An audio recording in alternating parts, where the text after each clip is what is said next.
नमस्कार, हमारे YouTube channel पर आपका हार्दिक स्वागत है।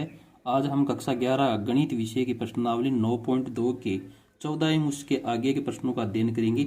यदि हमारे पिछले प्रश्नों का अध्ययन करना है तो पिछले वीडियो देखिए। हमारा आज का 14वां क्वेश्चन है, 8 और 26 के बीच में ऐसी 5 संख्या डालिए ताकि प्राप्त अनुक्रम समांतर श्रेणी बन जाए। माना वे 5 संख्या है, माना वे संख्याएं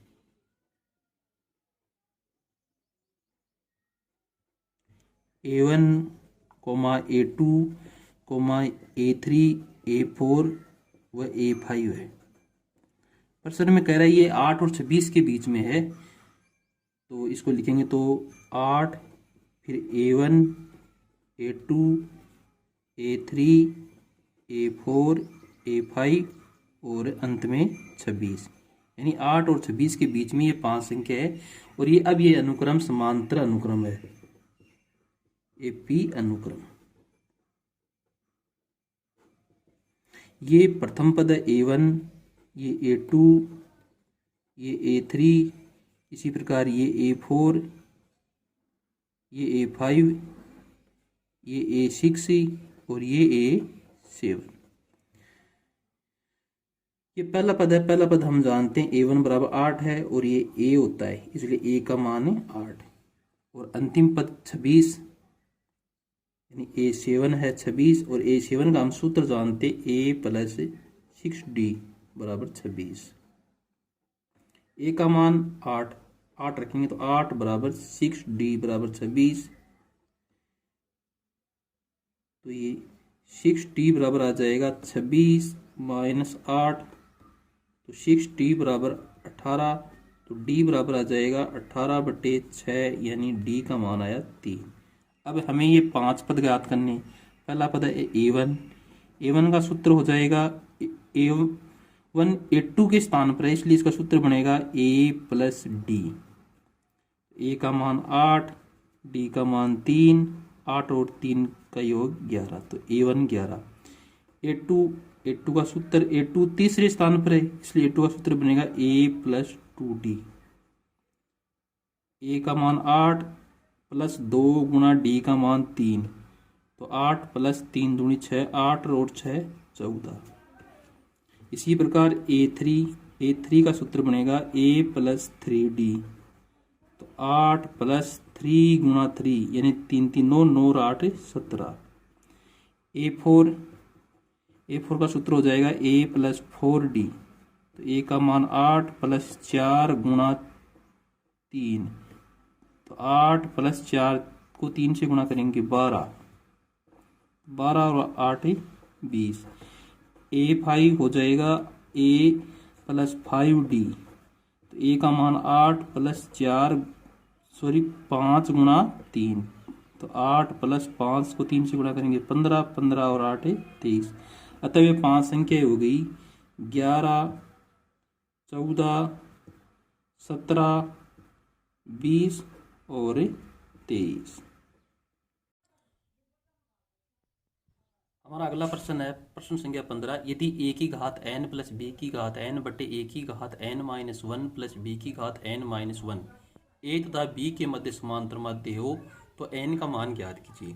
हमें यहाँ दे रखा है a की घात n प्लस b की घात n बटे a की घात n माइनस 1 प्लस b की घात n माइनस 1। ये मान a और b के मध्य समांतर माध्य है। तो दो संख्याओं के बीच में समांतर माध्य का सूत्र होता है a प्लस b बटे 2। अब इसका उधर गुणा करेंगे, 2 को a की घात n से गुणा करेंगे तो 2 की घात an, प्लस 2 को b की घात n से गुणा करेंगे 2 की घात bn बराबर a plus b into a की घात n माइनस 1 प्लस b की घात n माइनस 1। तो ये हो जाएगा 2 की घात an प्लस 2 की घात bn बराबर a को इससे गुणा करेंगे तो ये हो जाएगा a इंटू a की घात n माइनस 1 प्लस a को b की घात n माइनस 1 से गुणा करेंगे तो a इंटू b की घात n माइनस 1 प्लस b को इससे गुणा करेंगे तो b इंटू a की घात n माइनस 1 प्लस b को बी की घात n माइनस वन से गुणा करेंगे तो b इंटू बी की घात n माइनस वन। दो ए की घात n प्लस दो बी की घात n बराबर, इसमें घात एक है और इन दोनों को जोड़ेंगे तो ये हो जाएगी ए की घात n, क्योंकि एक और माइनस एक तो कट जाएगा और ए की घात n प्लस से इसी प्रकार इसमें b की घात n बचेगी और ये बचेगा a इंटू बी की घात n minus one plus b into A की घात n माइनस वन। पक्षांतरण कर दो तो ये हो जाएगा दो ए की घात n प्लस दो बी की घात n माइनस ए की घात n, ये इधर आएगा तो माइनस बी की घात n minus A into B की घात n minus one minus B into A की घात n माइनस वन बराबर जीरो। दो की घात दो इंटू ए की घात n में से माइनस ए की घात n घटाएंगे तो ये हो जाएगा ए की घात n। इसी प्रकार इसको घटाएंगे तो ये हो जाएगा b की घात n minus A into B की घात n minus one minus B into A की घात n माइनस वन बराबर जीरो। अभी इसमें से और इसमें से हम ए कॉमन ले लेंगे, ए कॉमन लेंगे तो यहाँ n घात में से ए घात कॉमन आ गई तो बच्चा ए की घात n माइनस वन माइनस इसमें से ए कॉमन आने पर बच्चा बी की घात n माइनस वन और इनमें से हम b कॉमन ले लेंगे तो प्लस b कॉमन लेंगे तो यहाँ बचेगा b की घात n माइनस वन और यहाँ बचेगा माइनस ए की घात n माइनस वन बराबर जीरो। अब ये हो गया a इंटू ए की घात n minus one minus b की घात n माइनस वन। हम इन दोनों को एक समान करना चाहते हैं तो इसमें से माइनस कॉमन लेंगे तो माइनस बी और फिर ये हो जाएगा प्लस का ए की घात n माइनस वन, ये माइनस का b की घात n माइनस वन बराबर जीरो। इसके दो गुणनखंड बनेंगे, एक गुणनखंड ये बन जाएगा ए की घात n minus one minus b की घात n माइनस वन, दूसरा गुणनखंड बन जाएगा a माइनस बी बराबर जीरो। अब या तो ये जीरो या फिर ये जीरो, या तो ए की घात n minus one minus b की घात n माइनस वन बराबर जीरो, तो ए की घात n माइनस वन बराबर बी की घात n माइनस वन।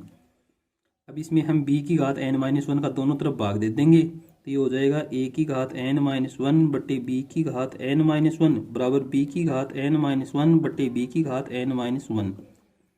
ये गया तो एक आया। अब a की घात n माइनस वन बट्टे b की घात n माइनस वन बराबर, हम जानते हैं किसी भी संख्या की घात यदि जीरो लगाए तो मान एक होता है तो हम a बट्टे b की घात जीरो लगा देते हैं, इसका मान एक हो जाएगा। अभी a बट्टे b की घात n माइनस वन बराबर a बट्टे b की घात जीरो। दोनों के आधार समान है, घातें भी समान होगी तो घातों को बराबर करने पर तो n माइनस वन बराबर जीरो तो n बराबर वन, अतः n का मान है एक।